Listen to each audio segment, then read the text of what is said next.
இனிமே கண்ணை மூடிட்டு கடலை எண்ணெய் வாங்கலாம்.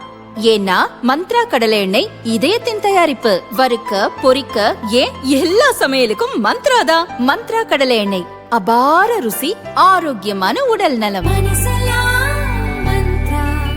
அரசு திட்டங்களுக்கான பூமி பூஜைக்கு எதிர்ப்பு தெரிவித்து சர்ச்சைக்குள்ளான தருமபுரி திமுக முன்னாள் எம்பி செந்தில்குமார் பாலக்கோடு தொகுதி வேட்பாளராக அறிவிக்கப்பட்டுள்ள நிலையில் இந்துக்களின் ஓட்டுக்காக கோயிலுக்கு சென்று வழிபாடு செய்தார். தருமபுரி திமுக முன்னாள் எம்பி செந்தில்குமார் இவர் எம்பியாக இருந்த காலத்தில் பாப்பிரெட்டிப்பட்டி, அதியமான் கோட்டை போன்ற இடங்களில் அரசு சார்பில் நடந்த பூமி பூஜைக்கு எதிர்ப்பு தெரிவித்து தகராறு செய்தார்.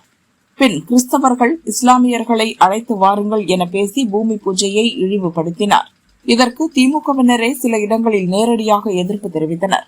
இதையடுத்து கடந்த 2 ஆண்டுகளாக கட்சி சார்ந்த நிகழ்ச்சிகளில் பெரும்பாலும் பங்கேற்காமல் தவிர்த்து வந்தார்.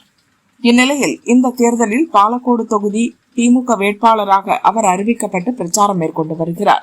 நேற்று காலை பாலக்கோடு தொகுதிக்கு உட்பட்ட கெரகோடஹள்ளியில் செலகாரம்மன் கோயிலில் மண்டல பூஜை நடந்தது.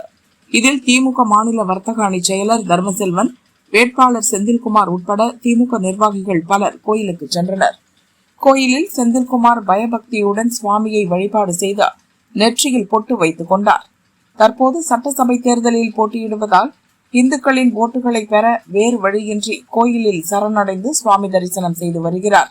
எல்லாம் நடிப்புடா சாமி என்று இதை பார்த்த திமுகவினரே எரிச்சலை வெளிப்படுத்தி வருகின்றனர்.